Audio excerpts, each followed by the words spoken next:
And so here we have these people in the United States of America, in Dearborn, Michigan, pushing International Quds Day, right here in the United States. And these are the voters that Joe Biden's counting on to win Michigan. These are the people in their massive anti-Israel, and I might add, anti-Semitic campaign against the Israelis now. And you can see the poison spreading in our streets. So International Quds Day, there is no International Quds Day unless you're a terrorist or a terrorist wannabe. Again, it's the SS of Iran. A few days back, I think it was Friday or Saturday, I go to this site called Memri, MEMRI.org, and I urge you to bookmark it. I've talked about it on radio before. And I saw this clip of a couple of the Islamo-Nazis in Dearborn, Michigan, which I call Dearbornistan, Michigan. It is an area that Rashida Tlaib represents. It is predominantly Palestinian, other Arabs, and Muslim. And it is a almost no-go zone for individuals of my faith, if you dare to wear a yarmulke or kippah or Star of David or what have you. And so we're starting to have these no-go zones in America because we have open borders, we have a lack of assimilation, and we have this entire Marxist ideology that builds into this Islamist ideology, which is to destroy the West. And I'm going to get into that in a moment.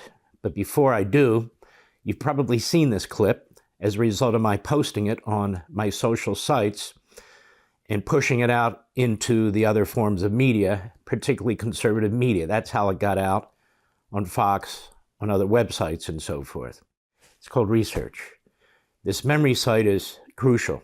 It is paramount that you check it out because they interpret what is being said in the Arab world, in the Muslim world, what is being said in our world by individuals who hate our country. I've said many times, if you hate America, you hate Israel. If you hate Israel, you hate America. The reason is simple, because they both are built on Western principles, the Judeo-Christian ethics and morality. And so they must be destroyed. For Marx and his ideology to succeed, it must be destroyed. For Islamists, for their ideology to succeed, it must be destroyed. So you see a fusion of the two, Marxism and Islamism, again, which I will discuss in more detail in a moment, as I've discussed before and I've written before. So let's begin with this. Let's check this out. This is in Dearborn, Michigan, United States, last week. Go. We've been asked in the past, why are our protests on the International Day of Quds, why are they so anti-America? Now stop there. International Day of Quds. There is no International Day of Quds. Quds is like the SS of the Iranian military. That's what it is, the Quds forces.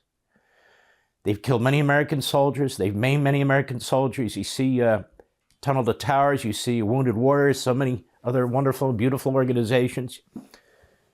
And you see how horrifically many beautiful hero Americans have been wounded. And so many of them come out of this Iraq war as a result of what the Quds and the Red Army, I call them, in Iran have done to them. So Khomeini, who is the chief Islamo-Nazi, who is a terrorist, he calls for International Quds Day.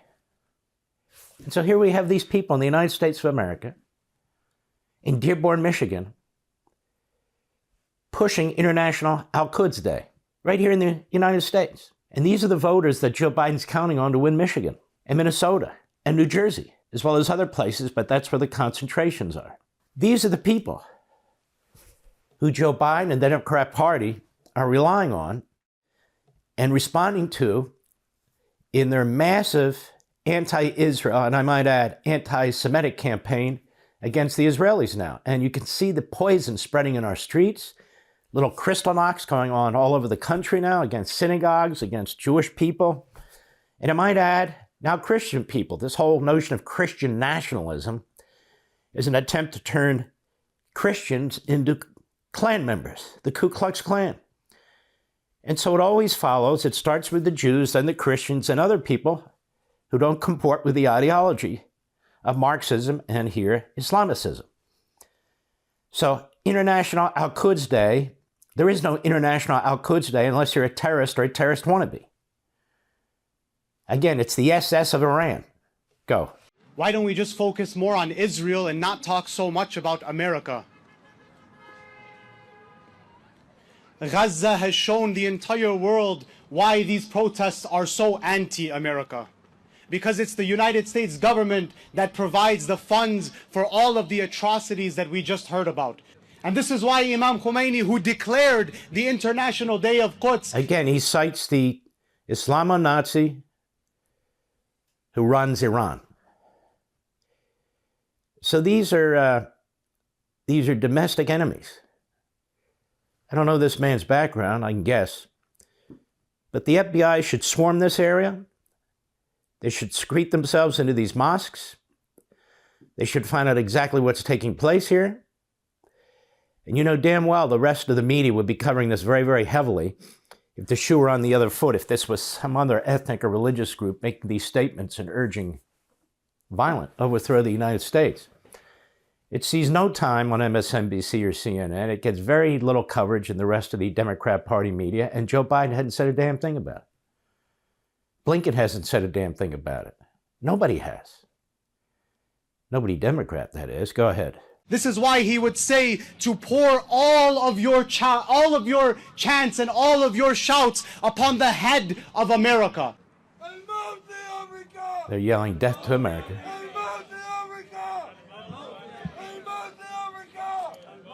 Malcolm X said... No, stop. Notice he quotes Malcolm X, not Martin Luther King. Malcolm X was a Marxist, and he did preach violence. So he quotes Malcolm X. He doesn't quote Martin Luther King. More on that later. That's very important. They're not talking about a colorblind society. They're talking about destroying the society and imposing their will on the United States of America. Sharia law, anti-Westernism, anti-Semitism. Gee, what a Shangri-La that would be. Go. And I quote, "We live in one of the rottenest countries that has ever existed on this earth. It's not Genocide Joe that has to go. It's the entire system that has to go. Any system that would allow such atrocities and such devilry to happen and would support it, such a system does not deserve to exist on God's earth." Now, can you imagine if Israel acceded to Joe Biden's demand to hand over Judea and Samaria, the historical Jewish homeland where their first capital is, Shiloh, right there, to these people? To these people? Take about 30% of their country, put them right on the border. Israel's back is against the Mediterranean Sea. Gaza to the south, Hezbollah to the north, this new Iranian puppet state to the east. Well, Israel would be destroyed. It would become a puppet state. You hear his allegiance is to Iran. It's the Islamo-Nazi fundamentalist who runs Iran. It's to their SS. They hate America. They've always hated America. Why do you think we were hit on 9/11? It had nothing to do with Israel. Why do you think we've been hit so many times before 9/11? It's not because of Israel. If Israel didn't exist, we'd be even a bigger target. It's because we don't embrace their terrorist ideology. Look, Western civilization went through the Reformation, Christianity, Judaism, and so forth. Buddhism and Hinduism, they don't preach hate. They don't preach violence. In fact, most religions don't preach hate or violence. You have Muslims in this country who are patriotic. Zuhdi Jasser, his family left or fled Syria. He's a Muslim. He's running for Congress in Arizona. I think he'd be a great congressman. He's pushing this effort. Others are pushing this effort in the United States against these elements. The problem is when you have a religion with 1 billion or 1.5 billion people, let's say it's 1/10 of 1% that thinks this way. You're talking about a huge number of people. A huge number of people.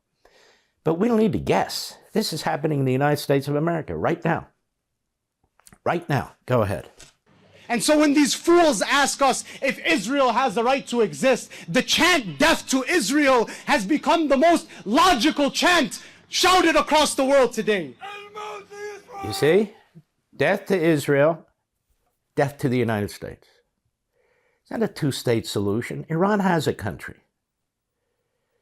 By the way, as I speak, Hamas and Qatar is an enemy of the United States. It's buying up different parts of the United States. It buys up politicians and lobbyists in the United States. It buys up sporting leagues to try and create the impression that it's very friendly to the Western world. It's got a huge American base there.